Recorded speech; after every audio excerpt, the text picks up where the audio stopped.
To implement our farming area plan, we first created a new residential zone to provide the necessary workforce.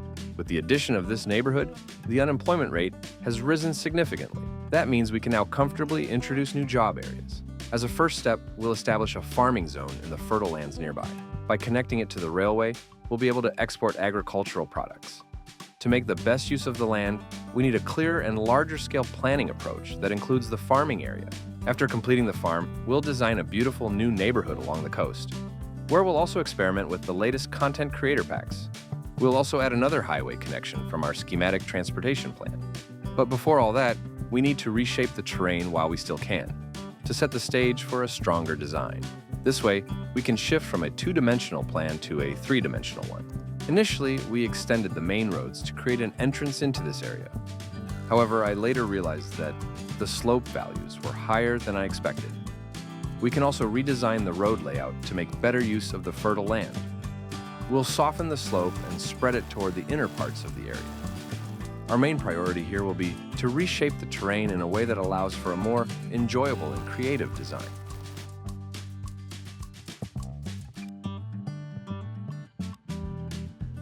The main arterial road will cross over to the opposite shore from here. Flat areas without a strong topographical aspect might seem like the easiest places to develop. Designing on flat terrain may feel more straightforward, but personally, I find it more challenging. Areas with a clear slope and aspect tend to guide my planning decisions more naturally. Even a gentle slope of just 5% can lead to a more distinctive and unique cityscape. The main arterial road will connect to the highway from here. We shaped the terrain to keep the slope under 10%. Compared to its previous state, we now have a more ideal topography. I received a good suggestion in a comment that it would be more realistic to have roads cross over the railway using overpasses rather than having railways go over the roads. Although I won't be able to apply this everywhere, I can do it here. My engineering knowledge is limited, so I'm open to any suggestions.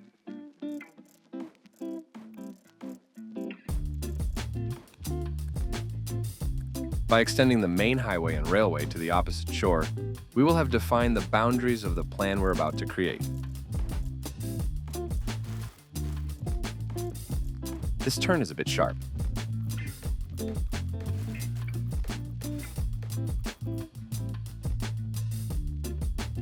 Now we can build the highway connection.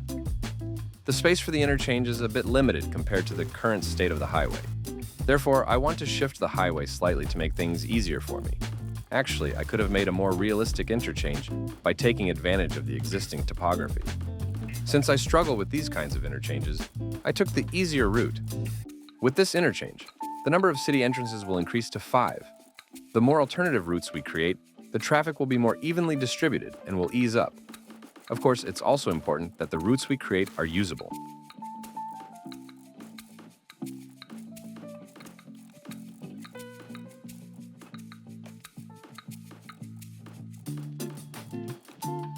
Taking lane mathematics into account, let's reduce the highway to 2 lanes, starting from the entrance ramps. Using the node controller mod, we can increase the offset value to achieve a smoother transition. However, the gap between the lane markings increases. In my opinion, one of the strongest features of Cities Skylines 2 is the ease of road construction. I'm making the flat nodes sloped and softening the ramps a bit. I could have made the ramps smoother by adjusting the elevation of the railway here as well. It never occurred to me. Most of the lights tend to align with the overpass, which is a bit of a bad habit.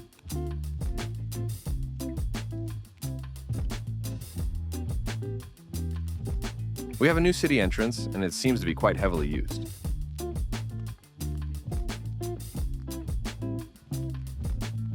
We sacrificed a large portion of this beautiful land for the main arterial road. We've now defined the route of the main arterial road in this area more clearly. Now, let's extend the railway line to the opposite shore.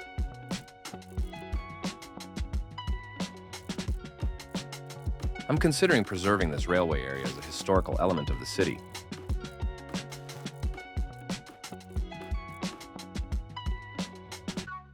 We've clarified the main transportation connections. Now we can proceed with the planning of this area with more confidence. Our planning area is defined by the main arterial road, the coastline, and the buffer zone of the river we created in the previous episode. Most of the area consists of gently sloping land. I've roughly indicated the general aspect of the terrain with arrows according to the slope. The more we consider these aspects, the more the road layout we design will align with the topography. First, let's mark the fertile lands. Due to its shape, planning this area will be a bit challenging. However, we'll try to designate as much of it as possible for crop production. The area separated by the fertile land mostly consists of flat areas, which holds great potential for use as a zone for processing agricultural products. There is only one hill in the area. We must carefully choose the planning decision for this area, as it will be visible from a large portion of the city. There is no slope in the area surrounding the abandoned industrial building and railway site. Due to its proximity to the main road, this area has high potential for industrial use. Part of the coastline has a gentle slope, making it suitable to be considered as a beach. The remaining part of the coastline consists of steep cliffs. The other areas appear to be quite ideal for residential use from a topographical perspective. However, in some parts of these areas, the slope is a bit steep. Therefore, it would make sense to plan uses such as open green spaces in these areas. We can consider the remaining areas as having the highest potential for residential development due to their aspect and the presence of a reasonable slope. In planning the main transportation backbone and other vehicle entry points, we will consider the current primary collector road and the coastal road that provide access to the area. Through the analysis and synthesis work of the planning area, we have developed some ideas regarding the planning decisions. Now let's proceed with the macro-scale land use, where we will incorporate our planning decisions. We will allocate agricultural areas in zones with fertile soils. This area, consisting of crop and fruit fields, will support the primary agricultural production of crops. To make the field's angular layout more organic and create a buffer zone between other areas, we will establish decorative farms in this area. Between the river and the fertile land, there will be processing factories such as flour production, a bakery, and a fish factory. In this episode, we'll also introduce a small aspect of fishing by placing fish harbors on a small part of the coastline. Along the coastline, we can plan areas for fishing activities, as well as beach spaces and commercial zones. We will design a neighborhood of appropriate size, overlooking the section of the coastline we plan to use as a beach, and experiment with the newly released content creator packs. We will separate this neighborhood and the farming area with a buffer zone made up of open green spaces to create a clear distinction between the two uses. The other area facing the cliffs along the coast is also an ideal size and location to create another neighborhood. We can utilize the hill for recreational purposes, creating open green spaces that stretch from this area to the coast, separating the two neighborhoods. These green corridors can help distinguish the zones, prevent monotony in the design, and allow the residential areas to breathe. We will plan the area around the railway yard as a generic industrial zone. It could be a good idea to use the Industrial Evolution Content Creator Pack around the abandoned industrial building. We will position the cargo station within the industrial zone to increase the export of agricultural products. This area will most likely include office and commercial spaces or sports facilities, but I haven't made a final decision yet. I'm open to suggestions. Now that we've determined the main land use decisions at this scale, we can plan the primary transportation routes. The main collector road providing access to the area will follow a route that separates the identified land uses and provides equal service to the entire area. This route will connect to the main arterial road while also providing access to the generic industrial zone. Considering the expected high traffic, a branch will be split from the collector road to connect to the main arterial road through the agricultural area. We will establish connections between the industrial area, cargo train station, and agricultural area using lower-grade collector roads. The road extension of the coastal road will serve as the backbone for the remaining part of the agricultural area. To prevent a road competing with the main collector road, we will avoid connecting the main roads of the two neighborhoods. This will give us more control over vehicle access and exits for the neighborhoods. We will apply the general planning approach to the area that currently falls within these boundaries. After we finalize the road layout, I will explain the more detailed land use of the neighborhood we are implementing. Before starting to implement the plan, I installed the Pollution Solution mod to eliminate the buildings causing ground pollution in the farming areas and to get rid of the somewhat excessive foggy look in the industrial zone. This mod will be especially useful for landscaping industrial areas with trees. The pedestrian overpass at the train station area is not being used due to a problem.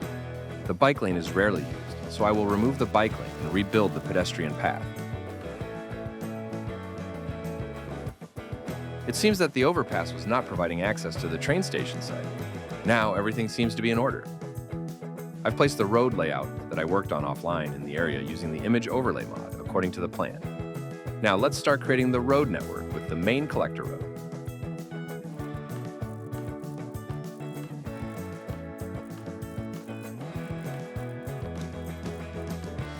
For the road leading to the cargo station, I'm using a narrow 4-lane road to add some variety. I'm not choosing this road based on traffic density, because increasing the number of lanes in the game doesn't solve traffic problems. Luckily, that's how the traffic mechanics work. I'm saving time by working on the road layout offline and doing it this way. Otherwise, I'm very slow and tend to overthink, which increases the record time significantly. Actually, this method isn't easy either, but I end up with much better results.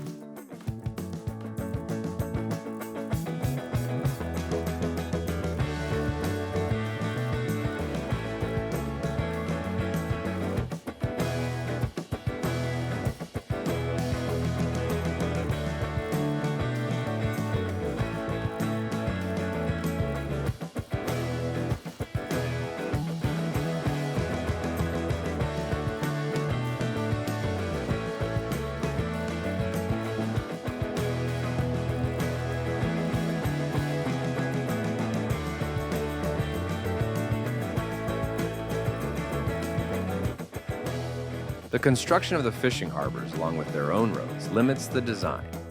Unfortunately, we can't make changes to these roads. I've added harbors for 2 types of fish. The fish factory will process the products coming from here into goods for the commercial areas.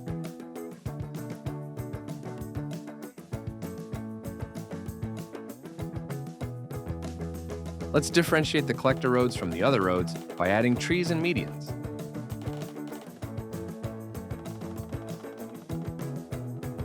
We can make the cul-de-sacs more realistic. To do this, I first increase the stretch value to 170% using the node controller mod. Then I complete the process by adding a node near the cul-de-sac using the network multi-tool. If anyone has an easier method, could they enlighten us?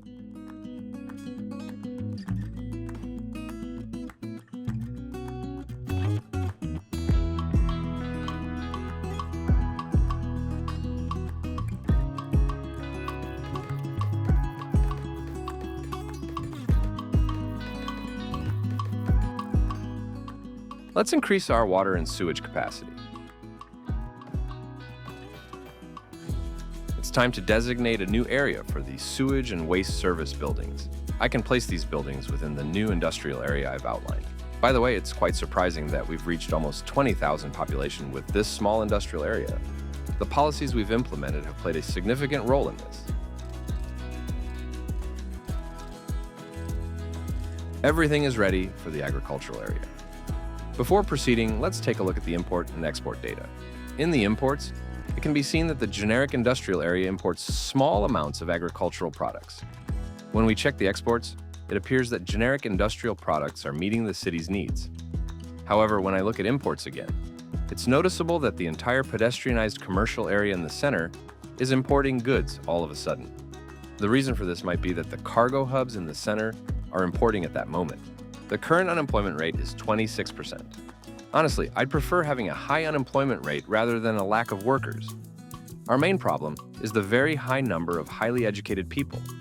We have 55% highly educated and 12% uneducated population. The agricultural area, which is specialized through district specialization, only employs uneducated workers. To address this, we'll use the industry's DLC to set up the agricultural area. This way, the distribution of education levels among the workers needed for the agricultural area will be more balanced. I named the agricultural area Terra Verde, which means green land. I strongly recommend enabling the improved logistics policy. By increasing the storage capacity by 20%, you can buy some time to address the not enough buyers for products issue. Let's start by adding fruit and crop fields to the fertile lands. Although there are different types of fields, the production results in only one type of crop. The crops are either sent to processing buildings or exported.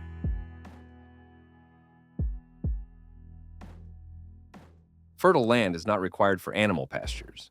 The crops produced are transformed into animal products through these pastures. I will make the most of the fertile land and turn the remaining spaces into decorative farming areas.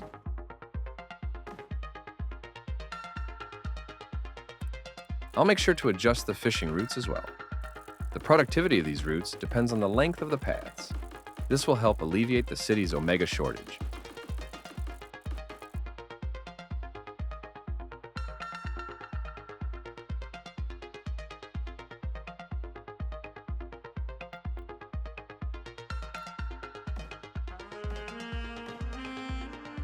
The number of trucks varies based on the size of each field. An increase in the number of trucks in use indicates that exports have increased. Unfortunately, in the game, the city's agricultural goods demand is generally very low, which results in a large portion of agricultural products being exported. We will produce flour from crops using the mill. All other processing buildings produce animal products.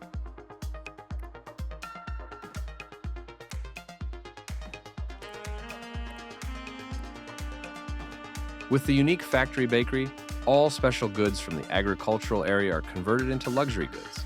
These products will be used for export or sold in commercial areas. I placed this warehouse to reinforce the industrial look of the area. In reality, we don't really need storage at this stage. The fish factory comes with the Sunset Harbor DLC. This map is also from Sunset Harbor.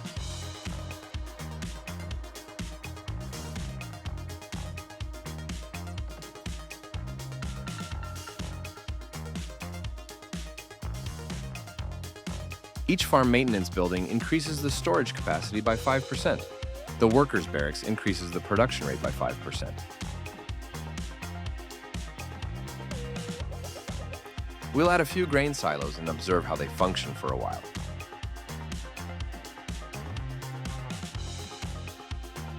Do your industrial main buildings also constantly give trash piling warnings? The reason for this is that all the trash from the buildings within the industrial area gets collected in the main building. It's not a major issue, but let's add a recycling center to the area anyway. The bakery's storage capacities are quite low, but we're capable of handling full capacity.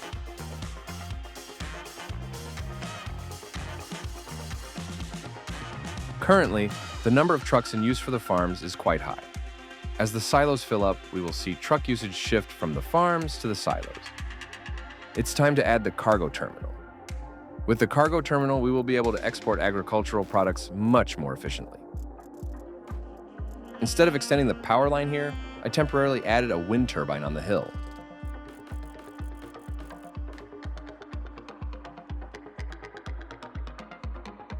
The impact of the production frenzy on traffic is huge. If we manage this traffic volume well, our coffers will overflow. I will create visual fields in the empty spaces within the designated agricultural area. This will also create a buffer zone between neighboring uses.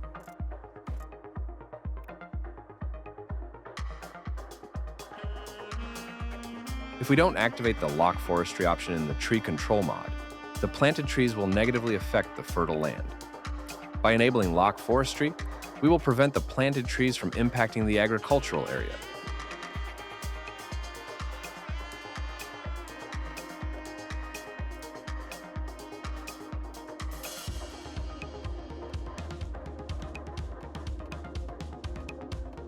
This method will make our agricultural area look much more natural.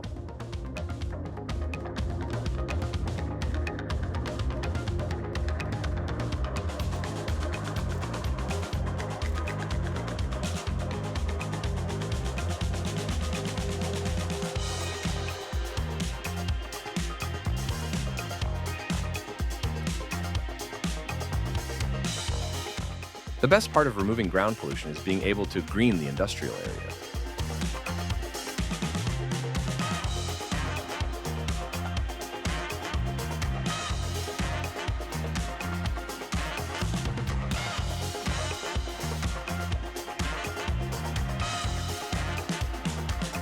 The beauty of the agricultural area is gradually emerging.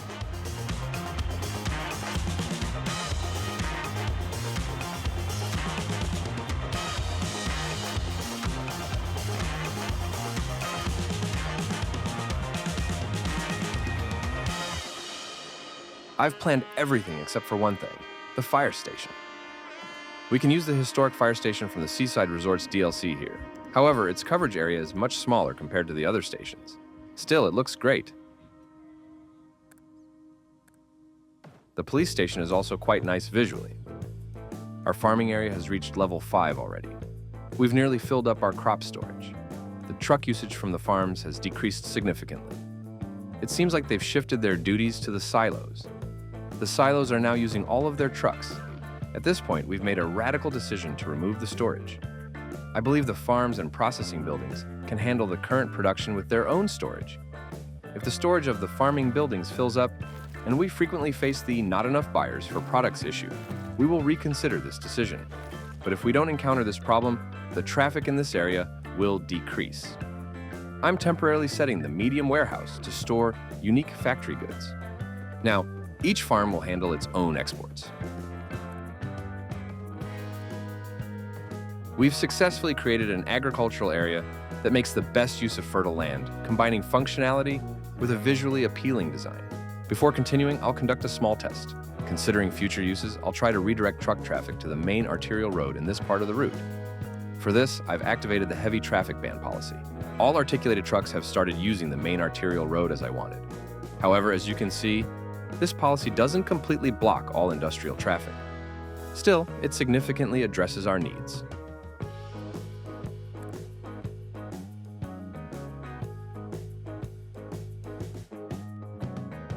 The truck usage in the fields has increased, but there doesn't seem to be an issue with the storage levels.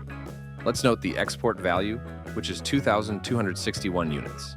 The unemployment rate has dropped to 10%, and the percentage of uneducated population is steadily decreasing. In real life, that's a good thing. But here, we actually need uneducated workers. Being uneducated in this city is quite an achievement. Am I building too many schools? Or does playing slowly naturally lead to this result?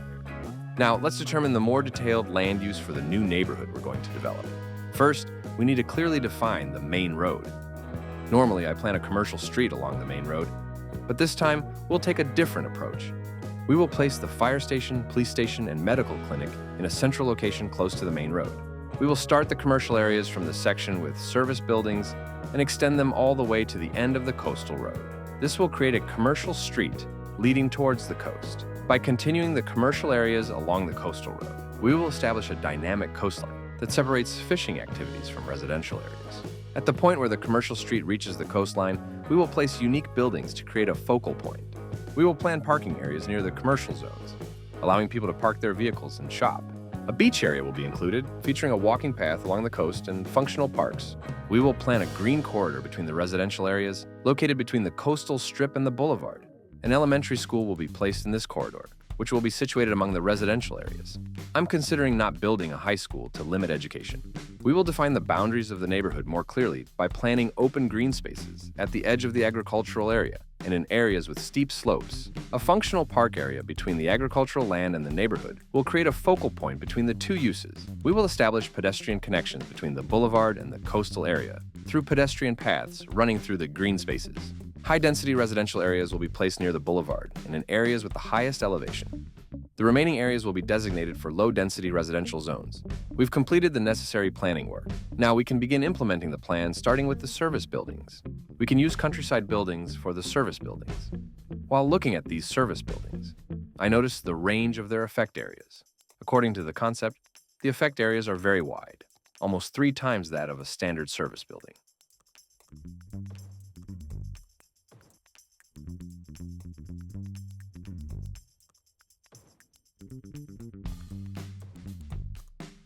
We'll bring the point where the commercial street meets the coastline to life with the countryside general store unique building. All the park areas in the city are free. So far, I haven't had any economic problems.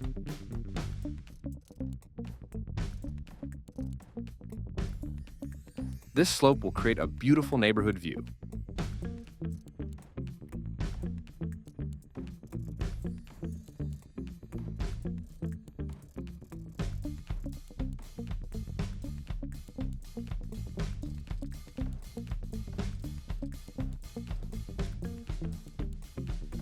Try to separate the areas with green spaces as much as possible. Corridors made of pedestrian paths and green spaces make a significant difference in the design.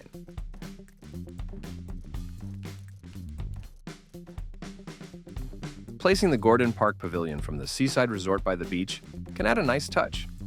I'll try to align it with the axis of the commercial street. However, the building requires access from a road, so I solve this by moving it closer to the road and slightly sinking the entrance into the terrain.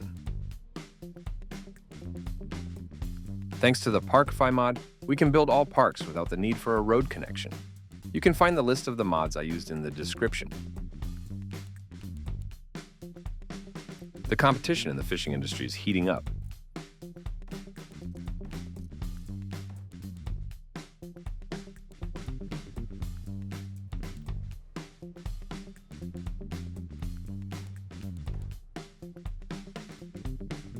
By excluding the coastal road from the district boundary and applying the heavy traffic ban policy, we will redirect the trucks leaving the harbors towards the exit on the agricultural area side.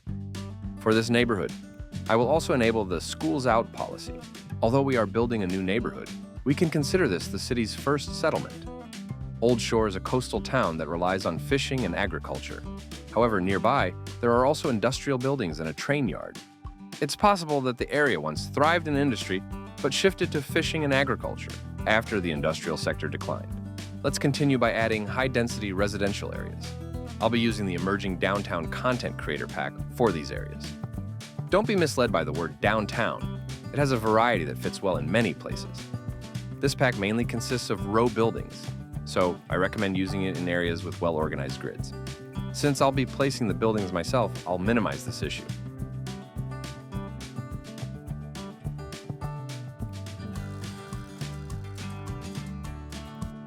Since I place the buildings myself, I can use corner buildings wherever I want. If I didn't use mods, corner buildings could only appear at the perfect 90-degree corners formed by the roads. Therefore, when placing row houses without mods, the block corners need to be well aligned. Otherwise, exposed flat walls with empty facades won't look good.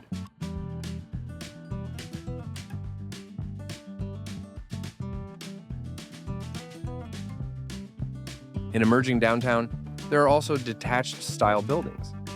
The ones I struggle most to find are the mid-height, average 3 to 4 story buildings. The designs of these buildings are a balanced mix of modern and traditional styles.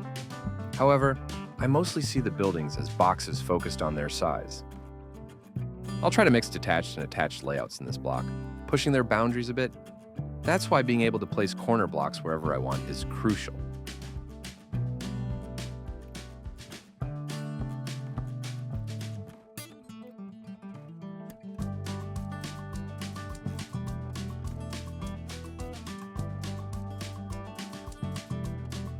Currently, the neighborhood can't handle level 5 buildings. I didn't pay attention to building levels while trying out the new pack.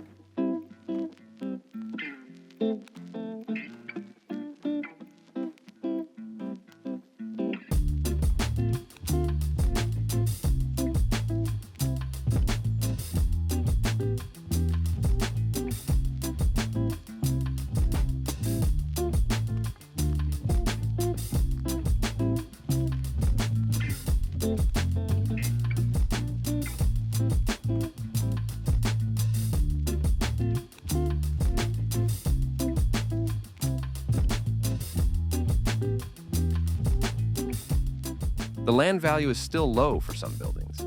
There's no issue up to level 4. Actually, I could overcome this issue with public transport, but I don't want to wait.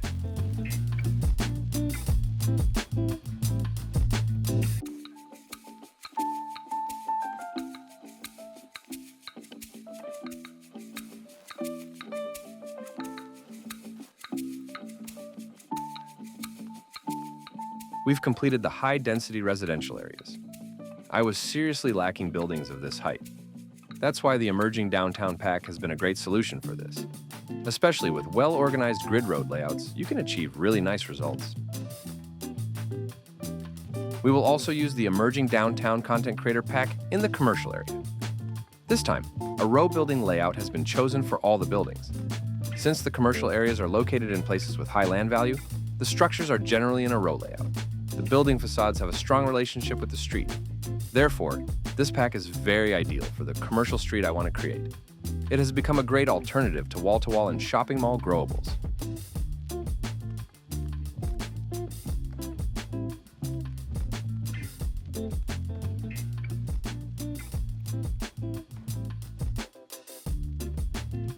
The best thing about this street is that it's a commercial street made up of low-rise buildings, where people can walk and shop while enjoying the sea view.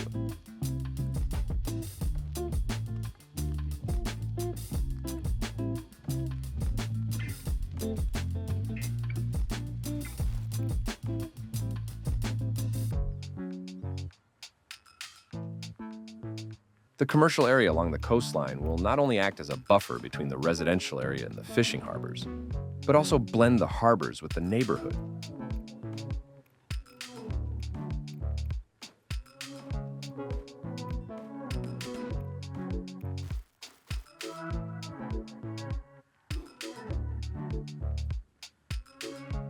It turned out to be a pedestrian-friendly commercial street design with a gentle slope extending towards the coast, making it a pleasant walk. This pack seems like it's going to be really useful for my designs. Since it doesn't negatively impact the game mechanics, I can forget about parking lots. Let me add some parking lots so people can park their cars and spend time in the neighborhood center. I plan to achieve a nice harmony using the countryside and European suburbia growables in the low-density residential areas. The countryside pack is designed for rural plots with larger land areas. I wanted to try it both to share with you and because of the neighborhood's proximity to the agricultural area. We can think of these as buildings left behind by people who used to work in agriculture.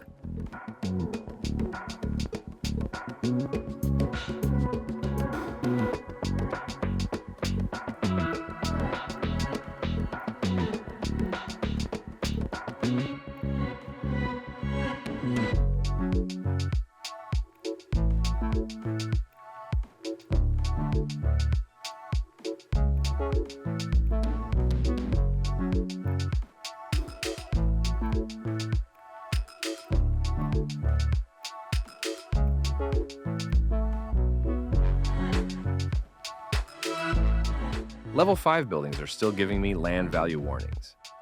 The side effects of using mods. It's a challenging task to select and place buildings one by one.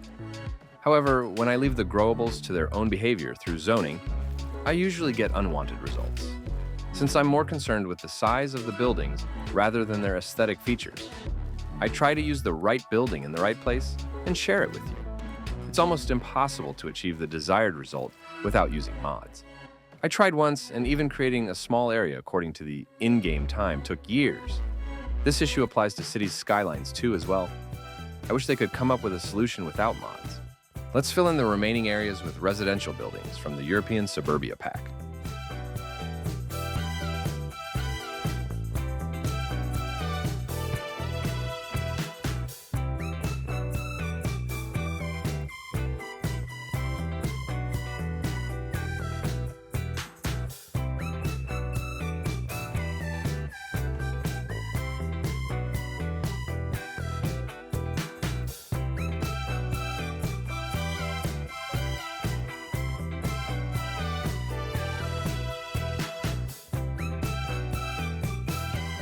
My first school project was a neighborhood unit design in a cul-de-sac.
We've completed the low-density residential zones as well. I think we've achieved a nice harmony between the countryside and European suburbia styles. It was also a good chance to try out the countryside pack. Although its use is more limited compared to emerging downtown, it's definitely a must-have for rural areas. Now let's think about a public transportation system for this area. I'll start by trying out a bus line that connects our new neighborhood to the city center. This line will pass through the new residential area and the farmland and end at the tram stop in the city center.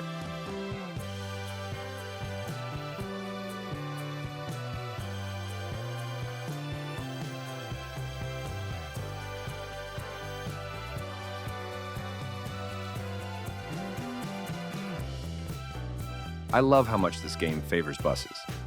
As expected, there's already significant passenger traffic between the new area and the city center. We'll eventually need to handle this with a different type of public transport. But first, let's try removing the city center stop from this bus line and see what happens. Interest in the bus line still seems high, but we need to give it a bit more time.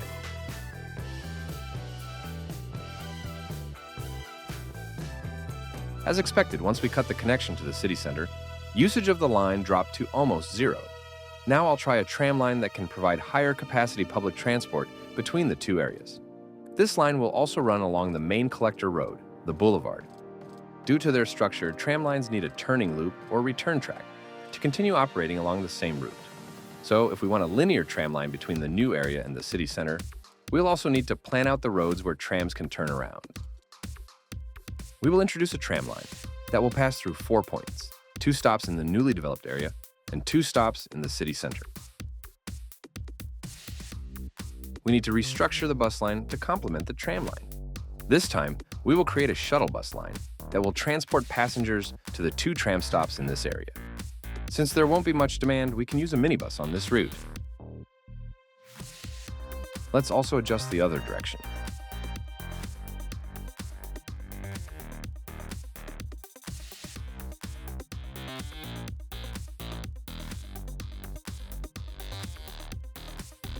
Five trams weren't enough. People want to go to the center and have fun. I take back my statement that the minibus would be enough. The demand is actually very high. This ring system is working as I wanted, collecting passengers and taking them to the tram station.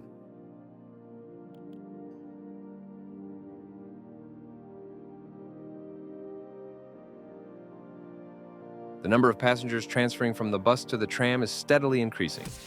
I will add 1 more tram.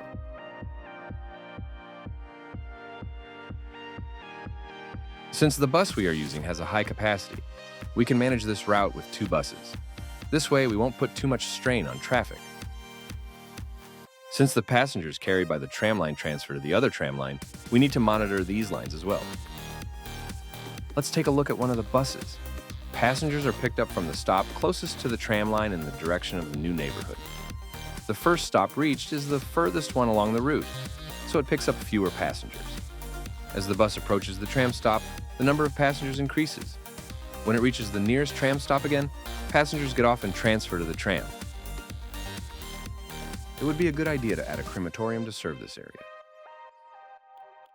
The new bus lines are carrying almost as many passengers as the ones in the city center. We've successfully integrated the newly developed area into the public transportation system.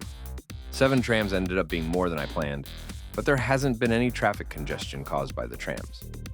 On the other hand, traffic is extremely heavy in every part of the city. I hope I won't need to get help from BIFA. Now, let's finish off our neighborhood with some landscaping to clear our heads. In this part of the neighborhood, we can create a natural boundary to define the neighborhood's border more clearly.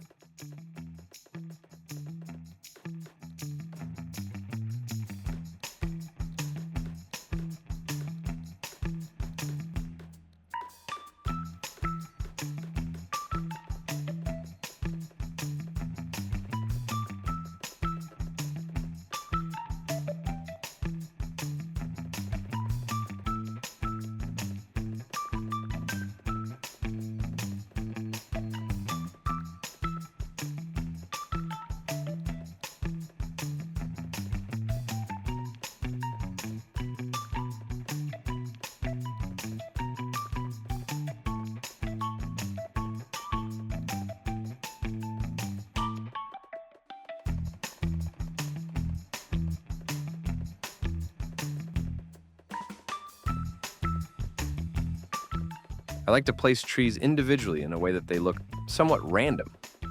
I try to avoid using the line tool to plant trees symmetrically as much as possible.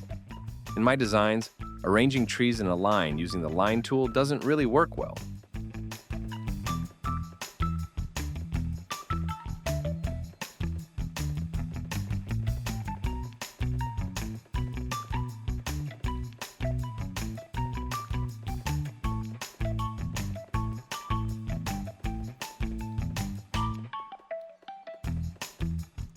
These tables have information that people can use, but I've never seen them being used.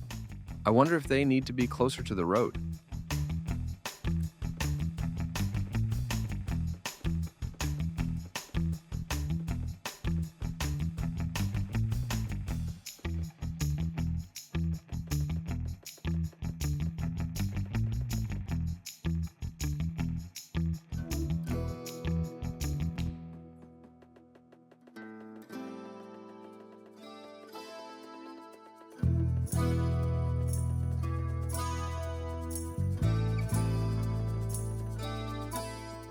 We've also completed the landscaping. I think we've reflected the slight slope of the terrain well in the design. By mostly using low-rise buildings, we've created a neighborhood that harmonizes well with the greenery. Even though we've removed the grain silos, we didn't receive any negative warnings from the fields. The fields have started handling their exports themselves, and the storages are at an ideal level. The grain storages are also at a good level in the processing facilities. The bakery factory hasn't contributed to this storage at all, but it's not a big deal. The import value in the city has almost dropped to zero except for mail. This shows that our small generic industrial area is still able to meet the needs of the commercial zones. Since there is little demand for agricultural products in the city, we are exporting most of them. I mentioned the not enough buyers for products warning that appears when the field's own storage is full. Since I rarely get this warning, there's no need to worry about it for now. The population of our new neighborhood is about 2,500 people. With this area, the city's population has surpassed 20,000. The building levels have increased rapidly, even though we haven't provided much service. Uneducated population has also significantly decreased. However, it seems that the schools out policy has worked. The percentage of highly educated residents has remained almost stable, although we haven't built a high school in Old Shore. The number of graduates is still quite high. I wonder if public transportation has contributed to this. I'll take a note to investigate this. The unemployment rate is still high. I consider this as a reserve workforce for the new job areas we'll create. Your unemployment benefits are on me. Let's also take a look at the new public transport lines. The car trips saved rate on the bus lines is almost 100%. On the tram line, it's 77%. Does anyone know how this rate is calculated? The traffic flow is at an average of 92%, which is on par. However, the traffic volume is a bit concerning to me. I realized that I neglected the landscaping in the highway interchanges I created. We can pay a bit more attention to this interchange. It will be good if we add trees around the hill and its surroundings. Although I don't really like planting trees with the line tool, I can make an exception for this area. I may have planted a bit too many trees. I'm really happy that you're interested in the game mechanics. Based on that, I tried to examine the farming mechanics as much as I could. I hope I've been able to come up with something useful for you. I'm eagerly awaiting your feedback. Don't forget to give a thumbs up if you enjoyed the video. I'd really appreciate it. Thank you for watching, and take care.